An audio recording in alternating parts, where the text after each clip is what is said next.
नमस्कार दोस्तों, good evening. आपका जेके क्लासेस में हार्दिक अभिनंदन और स्वागत है। देखिए, मैं रीड के लिए आपके लिए कुछ टॉपिक्स लेके आया हूं और इंग्लिश लैंग्वेज के लिए है वो, चाहे वो लैंग्वेज आपने फर्स्ट में भरा हो या लैंग्वेज सेकंड के रूप में इंग्लिश ली हो, मैं दोनों के ही मैटर है वो कॉमन रूप से लेके चलूंगा।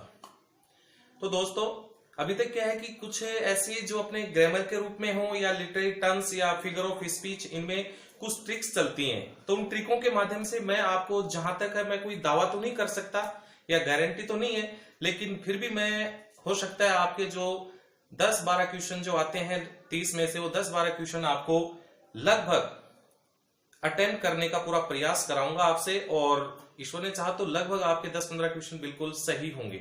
तो मैं आज जो स्टार्टिंग कर रहा हूं वो है अपने फिगर ऑफ स्पीच। तो दोस्तों, जैसा आपको मालूम है, फिगर ऑफ स्पीच आपके रिट के एग्जाम में लैंग्वेज सेकंड के लिए आपके दिए गए हैं सिमिली के रूप में। उसके बाद है 2 मेटाफोर के रूप में। तीसरा है पर्सोनिफिकेशन।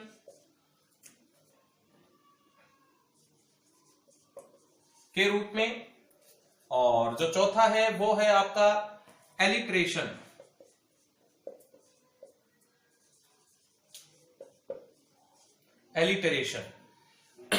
तो दोस्तों, सबसे पहले देखते हैं सिमिली, जिसको ये सारे अलंकार ही होते हैं। हिंदी में जैसे अपन नॉर्मल पढ़ते हुए आते हैं कि अलंकार, ठीक है।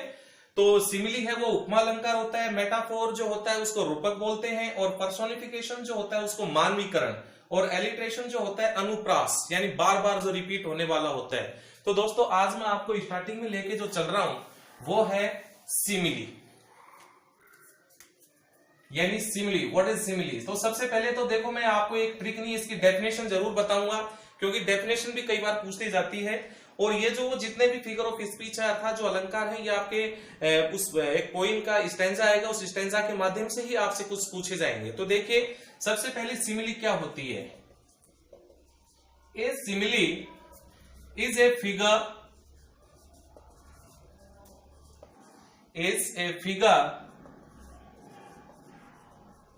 in which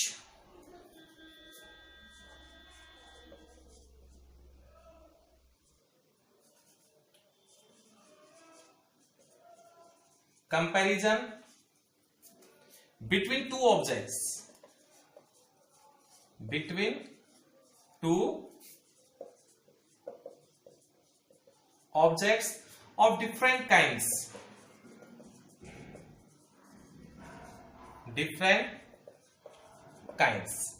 तो देखिए, सबसे पहले इस सिमिली यानी एक जो आपका उपमा अलंकार होता है, इज ए फिगर, ये अलंकार है, इन विच, जिसमें एक कंपैरिजन यानी तुलना होगी, बिटवीन टू ऑब्जेक्ट्स, दो वस्तुओं के बीच में तुलना होगी, और वो जो दोनों वस्तु हैं वो डिफरेंट काइंड की होंगी, एक प्रकार की नहीं होगी। यानी मनुष्य की मनुष्य से तुलना नहीं होगी, जानवर की जानवर से तुलना नहीं होगी। कहने का मतलब है कि एक, अगर कोई एक ह्यूमन बॉडी है तो एक एनिमल्स हो सकता है, कोई लाइफलेस अदर थिंग भी हो सकती है, निर्जीव वस्तु की सजीव वस्तु से तुलना हो सकती है, लेकिन एक ही सेम कैटेगरी के नहीं होंगे, यानी डिफरेंट कैटेगरी के होंगे। और इसमें जो मोस्टली सबसे ज्यादा जो वर्ड यूज करते हैं, द वर्ड्स, यानी ये आपके लिए मोस्ट इंपोर्टेंट लाइन है। सबसे मोस्ट इंपोर्टेंट लाइन आपकी यही है, इसी पे फोकस करें, क्योंकि डेफिनेशन तो लगभग बहुत कम पूछते हैं रीट के एग्जाम में, लेकिन जो ये जो मोस्ट इंपोर्टेंट लाइन मैं आपको बता रहा हूं, बहुत इंपोर्टेंट क्यों है वो अभी आपके साथ में शेयर करूंगा। The words like, as, so are always used. ये क्या होते हैं कि कोई जो सेंटेंस आएगा, उस सेंटेंस में या तो लाइक वर्ड आएगा, या फिर एज आएगा, या फिर शो आएगा।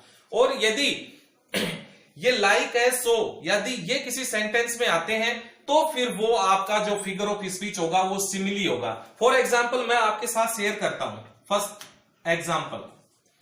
एग्जाम्पल है, जैसे आप लोग मुझे देख रहे हो, मैं आपको देख रहा हूं। जैसे मैंने पहला एग्जाम्पल दिया, आप लोगों के लिए ये एग्जाम्पल दे रहा हूं।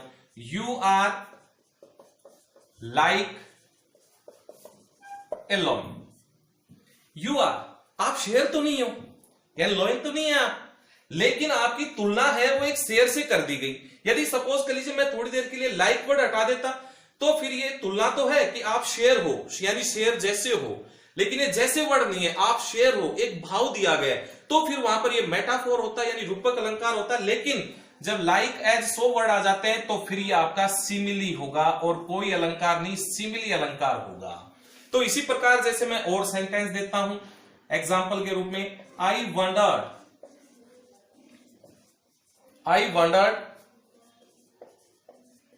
lonely as a cloud।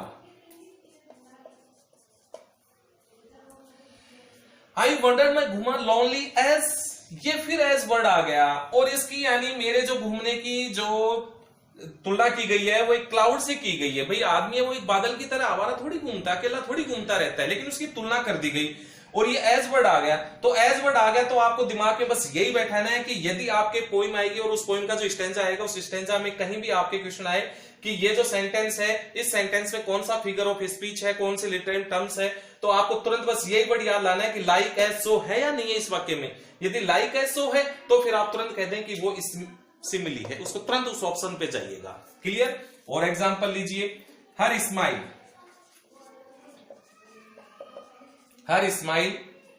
is bright like the sun। फिर लाइक वर्ड आ गया, भाई उसकी मुस्कान है, उसकी हंसी है, वो सूरज तो नहीं हो सकती, लेकिन सूरज के जैसी है। कहने की मतलब है कि हमने तुलना कर दी। अब तुलना कर दी किसके साथ? सन के साथ, स्माइल की। तो कहने का मतलब है कि लाइक एज और ये सो वर्ड आया तो ये फिर क्या होता है? आपका सिमिली होता है। तो दोस्तों आज मैंने आपको एक पहला पार्ट इसका बताया है। इसका जो नेक्स्ट पार्ट होगा वो जैसे ही मैं अभी कल 1 या 2 दिन के अंदर इसका दूसरा पार्ट डालता हूं, और जैसे ये फिगर ऑफ स्पीच आपके कंप्लीट होते हैं तो ग्रामर के भी पॉइंट डालूंगा, और यहां तक कि टीचिंग जो मेथड होते हैं उनका भी इसमें सब डालूंगा। तो आप जरूर, जहां तक है आप इस अगर आपको अच्छा लगा हो, ये मैंने प्रयास जरूर किया है। कुछ मेरे साथी हैं उन्होंने सुझाव दिया कि आपको ऐसा करना चाहिए, कुछ स्टूडेंट भी हैं उनकी मांग थी जैसे मैंने, तो उनको बार बार कहा सर आपको ऐसा शुरू करें, तो मैंने इसीलिए शुरू किया है। और आज यदि आपको अच्छा लगा हो तो आपके सामने है। हाँ जरूर मैं मानता हूं थोड़ी इसकी वीडियो क्वालिटी थोड़ी जरूर कम होगी कि अपने पास ऐसा कोई उपकरण नहीं है, एक सिंपल मोबाइल से मैं ये बनाने का प्रयास कर रहा हूं। ठीक है, आप लोगों को यानी ज्यादा से ज्यादा आपके भाई बंधु, आपके दोस्त, आपके परिवार में कोई भाई बहन अगर तैयारी कर रहे हो और इस वीडियो से रीड के माध्यम से यदि अंग्रेजी में उनको कोई समस्या हो रही हो तो मैं समझाने का पूरा प्रयत्न करूंगा, पूरी कोशिश करूंगा। और जहां तक है मेरी कोशिश ये रहेगी कि आपके 30 क्वेश्चन में से मैं 15 क्वेश्चन आपको जरूर अटेम्प्ट करने का प्रयास करूंगा।